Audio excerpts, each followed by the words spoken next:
If you've been taking probiotics and not noticing much of a difference, you are not alone. Because the truth is, most probiotics don't really work the way they claim to. And the gut health benefits that you're looking for are going to come from postbiotics, not probiotics. Hi, I'm Lauren Grace, co-founder of Healus, and today we're going to talk about the problem with probiotics and why postbiotics may be a better solution for you.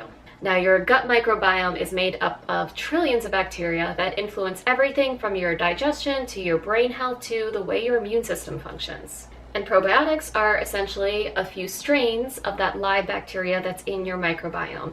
And by taking a probiotic, you're hoping to get those strains to your microbiome where it will do some good, where it will help harmonize your microbiome, improve your digestion, improve your mood, your energy, and your immune system. That's essentially the theory behind probiotics. Unfortunately, it doesn't always play out like that. For one, it's very difficult to keep probiotics alive and stable in order to even get to your large intestines. A lot of times the probiotics you see sitting on a supermarket shelf may already be dead. And the ones that are alive may not make it through your stomach acid. That's pretty harsh on probiotics, and a lot of them really never survive past your stomach. But there are some companies now that have started using special capsules that allow the probiotic to stay intact through stomach acid and to make it to the large intestine, make it to the microbiome. Great, right? Hold up. Let's talk about what actually happens to your microbiome when these new probiotic strains are introduced to it. Now, first thing to understand is that while you have trillions of bacteria in your microbiome, of those trillions, there's about 5,000 plus different species of bacteria that we know of. And the health of your microbiome really depends on how well these strains of bacteria get along. Are they in balance with each other? Is there too much of one and too little of another? And this is constantly changing. It's changing throughout the day. With everything you eat and drink, your microbiome is shifting slightly. But overall, a healthy microbiome is diverse. Diversity is very important when it comes to the health of your gut microbiome. That means you want a variety of strains. Like I said, 5,000 plus different strains in there. So you want to make sure your microbiome has a diverse amount of strains and that there's not too many of one strain that could possibly throw off the others. Now let's go back to probiotics. You take a probiotic with a good capsule that works. It gets to your microbiome. Most probiotics contain 4 to 5 strains. Like I said, we have 5,000 plus. So what happens when those 4 to 5 strains are introduced to your microbiome? Could be a few different things happen. One, maybe you need those strains. Maybe you were really low in those strains and your microbiome welcomes them. Open arms, come on in. But maybe you don't really need those strains. Maybe you already have enough of those 4 to 5 strains. In that case, what happens is your microbiome rejects them. And this, unfortunately, is pretty common. A lot of studies recently have shown that a lot of probiotics are actually rejected by the microbiome. And now when a probiotic is rejected by the microbiome, how does that present physically for you? Well, for one, it could be nothing. You might just feel nothing, not that many of those strains, the microbiome just kind of, flushes them out. Or for a lot of people, you might feel like you have to go to the bathroom. And a lot of people think, oh, the probiotic is working. This is working for me. I took this probiotic, 30 minutes later, I'm feeling like I have to use the bathroom. I remember years and years ago when I used to take a probiotic, and it was a very, very expensive probiotic. I won't mention the company's name, but very popular, expensive probiotic. And I would take this probiotic in the morning, and sure enough, it was always be 20 to 30 minutes later, I'd feel like, oh, I have to go to the bathroom. And I remember thinking, wow, this probiotic really works. My body responds to it so quickly. And I had no idea that that type of response was essentially my body just rejecting it. So all that money I was spending on this big fancy probiotic, my microbiome was just flushing it out of my system. But let's go back to the scenario where you take the probiotic, it makes it to your large intestine, and Your microbiome welcomes that probiotic. Say you were low in those strains and you actually do need them. What happens when you continue to take the same probiotic day after day after day after day? Well, you're going to get to the point where there are too many of those strains that you're taking, and you're starting to create this imbalance now in your microbiome. When I was running my integrative medicine practice, I would run these GI stool panels. And these panels, using DNA, would give you basically a measurement of about 21 different strains of gut bacteria. Now, again, like I said before, we have 5,000 plus, so this is just like a little snapshot, but it would cover some of the most popular ones that you know of, like lactobacillus, for instance. And what I noticed when I started running these panels is that there is a range. So it would measure the bacteria, and there would be, a range from low to high. And if it was too low, that was not a good thing. That could cause different issues with the microbiome. However, if it was too high, that could also cause issues with the microbiome. So take lactobacillus, for instance, which is in most probiotics. It's the thing in yogurt. It's a very, very popular strain of probiotics. And for good reason. There's a lot of benefits to making sure you have enough lactobacillus. However, too much lactobacillus isn't good. Too much can lead to brain fog and fatigue. Which, how many people have that? And I would remember reading these panels and being like, why isn't anyone talking about this? Why isn't anyone talking about the fact that if you keep taking these same strains over and over and over and over, eventually you have too much of them and they cause issues.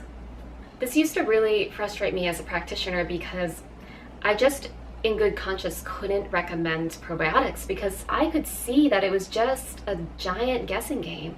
You have no idea if that patient needs those particular strains. You're just hoping that it does something for them. Half the time, their body's just rejecting it anyway. And if it does start working for them, it's only for the short term and eventually starts causing problems. And there are more and more clinical studies that validate this, that say that a lot of times probiotics don't even make it to the microbiome to begin with, and that if they do make it, they're often rejected, and that if they're not rejected, that they can cause more harm than good. So why are they still being touted as the gut health cure-all? That comes down to marketing. Unfortunately, the ugly truth behind the supplement industry is you have really, really big corporations that are behind some of these different supplement companies, and you wouldn't necessarily make all the connections, but they're not necessarily there to sell something to you that's going to be really, really good for you. They're there to make money. And granted, for a long time, probiotics are all anyone really had in the market as something that could potentially affect your microbiome.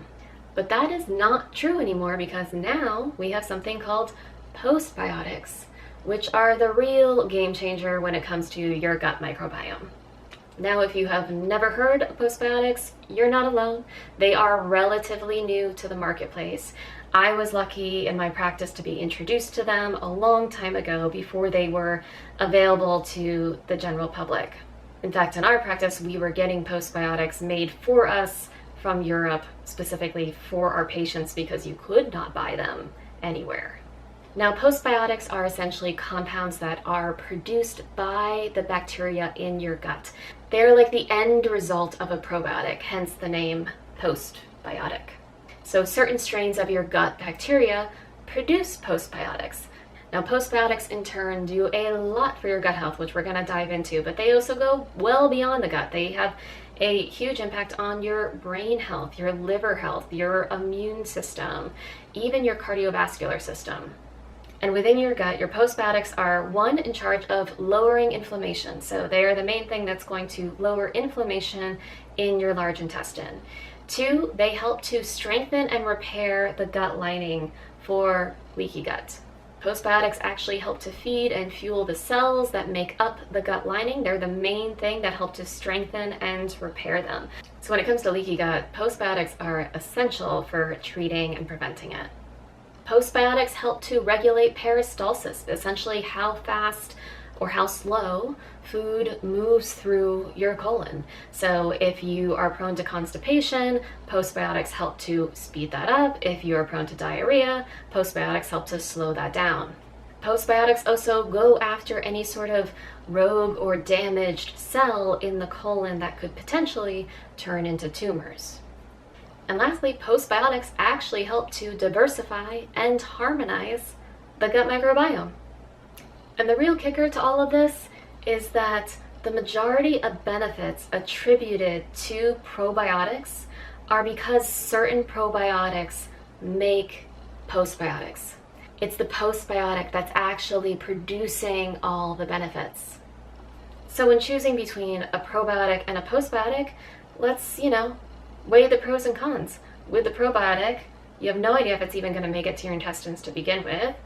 If it does make it to your intestines, is it going to be accepted? Is your body just going to reject it and flush it out? And if it is accepted, is it going to cause more harm than good? Whereas with postbiotics, they're going to be absorbed well. They have all these benefits that are attributed to probiotic. So it'll help to lower inflammation. It's going to help to repair and treat leaky gut, regulate peristalsis, rid the body of damaged cells, and harmonize your microbiome. For me as a practitioner, the choice was just so clear. This is why I used postbiotics in my practice. This is why I take postbiotics personally and why we make them at Healus. Our postbiotic supplement is called the Complete Biotic, and the Complete Biotic is made with something called Tributyrin. Now, Tributyrin is your most bioavailable form of a postbiotic that you can find on the market, and we use it in its liquid form, which is its most pure, potent form. So it's essentially the highest quality of a postbiotic that you can find in supplement form. We also utilize patented delayed release capsules to ensure that none of the Tributyrin is affected by stomach acid and that it all ends up in your intestines, which is where you want it absorbed. So I hope you found this video helpful and informative. And now listen, if you are taking a probiotic and you're like, I am definitely getting benefits from it, great. I would say that's fine. Do what works for you. But I would also caution you from using it for a very long period of time, just because, like I said, too much of the same strains of bacteria can eventually be a bad thing. And keep in mind that some of those benefits that you might be feeling from that probiotic could be because it is producing postbiotics. And you could kind of just cut out the middleman altogether and move to just taking postbiotics. If you have any questions about this or any questions about postbiotics, please leave them in the comments below. If you want more information about our postbiotic, the Complete Biotic, I will have that linked below as well. And if you like this video, if you could give it a thumbs up, that helps our channel. And if you can share this, even better. Thank you so much for watching, and thank you so much for your support. Have a beautiful day.